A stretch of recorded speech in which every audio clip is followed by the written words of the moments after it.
Hey guys, it's Catherine from 85th and Pine, and today I'm just going to be doing an Inkscape tutorial for you. I'm going to show you the basic tools that I personally use the most on Inkscape, and hopefully that is helpful for you.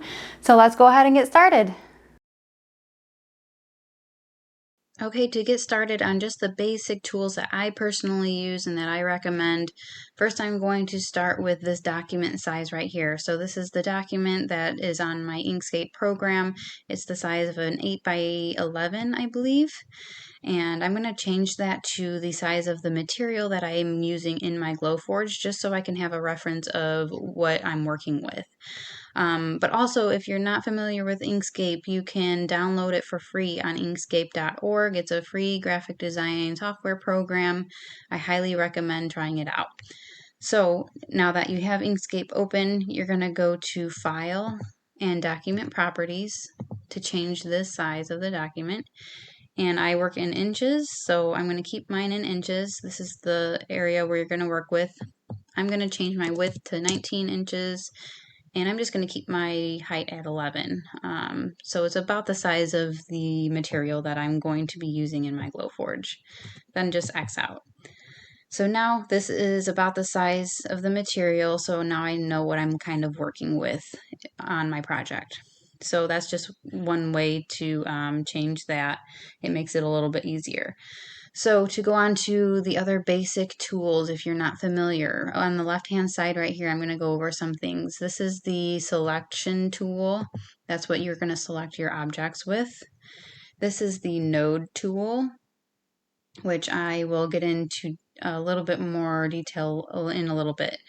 But down here you can create different shapes. I honestly only use these first three right here. You can create a square by clicking on it, create a circle or an oval, and you can change the size of these.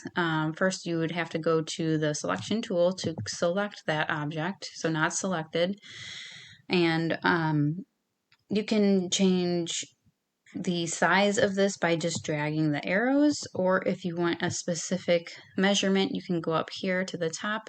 Again, I work in inches, so that's what I would do, and I would change the width and the height right here, and you can unlock it right here so that you can change both the width and the height to something different if you wanted it different. And for another tip that I just recently kind of figured out, if you want to rotate something, you can click on it like this, but also click on it again, and you can see the arrows change the direction. So on one of the corners right here is where you can rotate it if you just hold down and drag it. So that is very helpful because there's a different way you can do it, but it takes a lot longer. So that's just one easy way to do it. And again, you can create stars or polygons as well. If you click on that, to create a polygon, you just go up to the upper left-hand corner and select polygon instead, and it will change.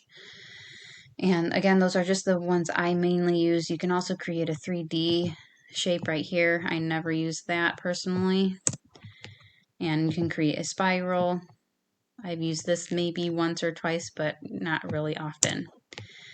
Now to go down here, you can also draw your own objects by hand with your mouse, or if you have a touch screen and a pen, you can do it that way. I use this sometimes when I'm either outlining something or I just want to create my own little design. I'm not super artistic, but it's helpful for certain things. So there's different paths you can take with it up here on the upper left-hand corner. This is just straight regular path. So if you click, drag it to where you want it, click again, drag, click again, drag, click again, and then double click to end it. It's not my perfect shape of a square, but you get the idea. Then you can go and select it up there and change it how you want.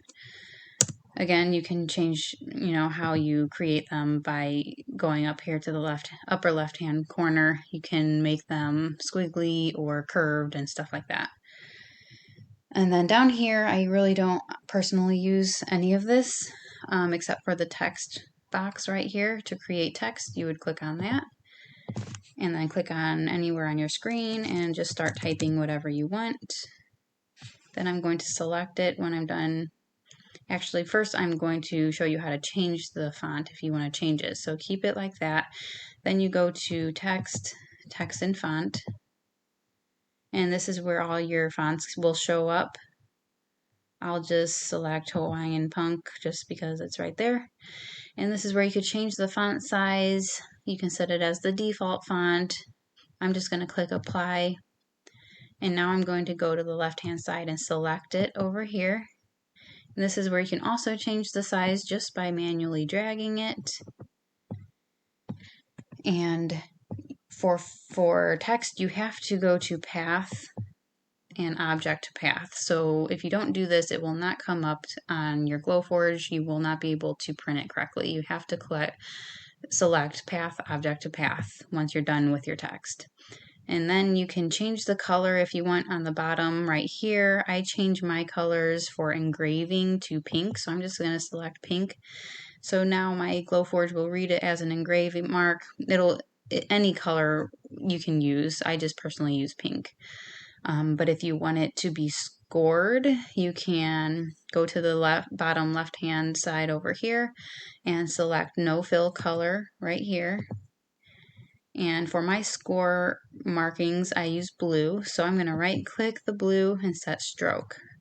So now you can see these are stroke marks on the outside of the text. So now my Glowforge will be able to read it as a score marking.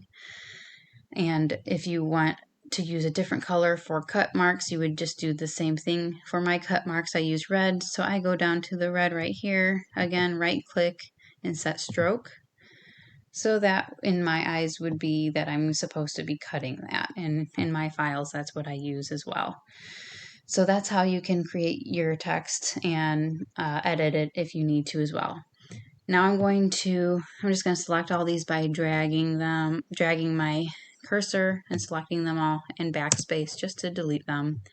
I'm going to X out of here. Now I'm going to import an object or an image. So I use Control I on my keyboard. You can go to File and Import.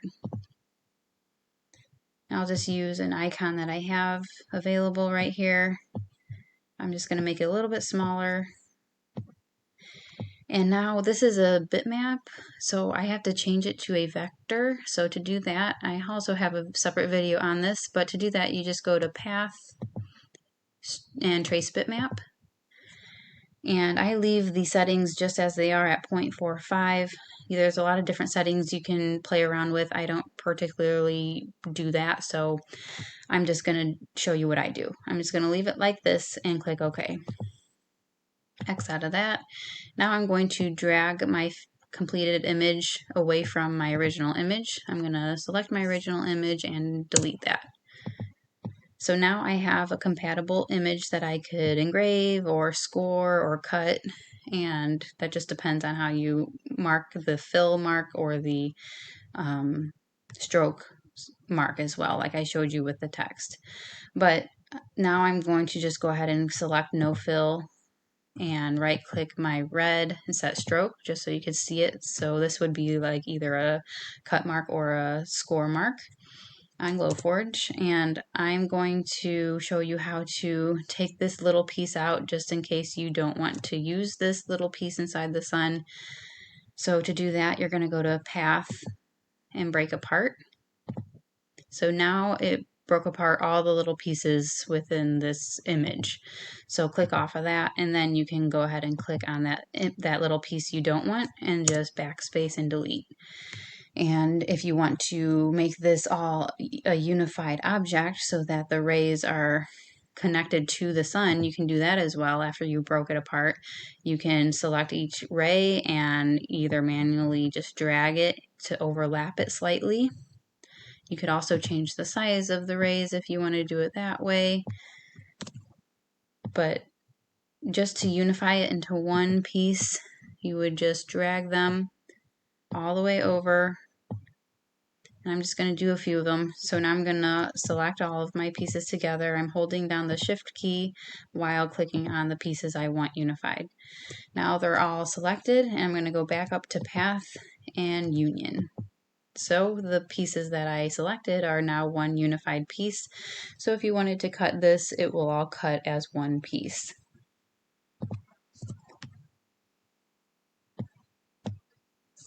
Okay, and then lastly, I'm just going to briefly, going to show you my, oh, I forgot to do the node tool. So let's just do that. So first of all, to go back to the sun, this node tool on the upper left-hand side, if you click on that, you will see all these little nodes pop up, which are these little squares. So basically, you can select one if you want it to go a certain direction. You can drag it and move it and change your image a little bit. If you want to delete some, you can by dragging your cursor and selecting whichever ones you want, and then backspace and delete them. Obviously, this piece right here needs to be changed. If you go ahead and delete it, you need to drag these little bubbles or whatever they're called and just drag it to another node so that it is connected to something. And then you can also just kind of pull this up a little bit here so that it looks a little more even. So that's what the nodes do. You can do quite a bit with it, but that's just kind of the basic understanding of what they do. They can move around, but you may not use that a lot initially if you're just starting out, but that's just what I learned from them so far. And you can go back to your selection tool right here and just select it as normal again. So lastly, to go on to align and distribute, which is something I want to show you. I'm just going to go ahead and delete these little pieces right here just to get them out of the way. So if I have two images, I'm going to color these just so you can see it better. Okay, so I have two images that I want to be aligned with each other, so I want them right next to each other. You can obviously drag it and try to guesstimate where it's supposed to be, but to do it in an easy, quick way, you would select both of these, go to Object, and Align and Distribute.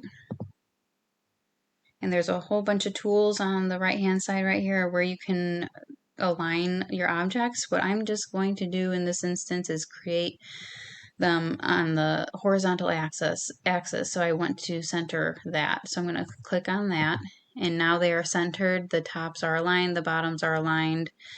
And if I had more objects, I could do different things and space them equally by clicking on this one right here if you want to make the gaps in between. And I'm probably going to do a different video separately on just this because there's a lot to it. But that's just the basic tools that I personally use. Hopefully this was helpful for you. And if you have questions, please let me know. Okay, so that's it. If you're interested in buying your own Glowforge machine, please feel free to use my referral code, which is listed in the description box below, on where you can get money off. Plus, I would get credits too, which me and my family would truly appreciate. And again, if you have questions, let me know, and thanks for watching.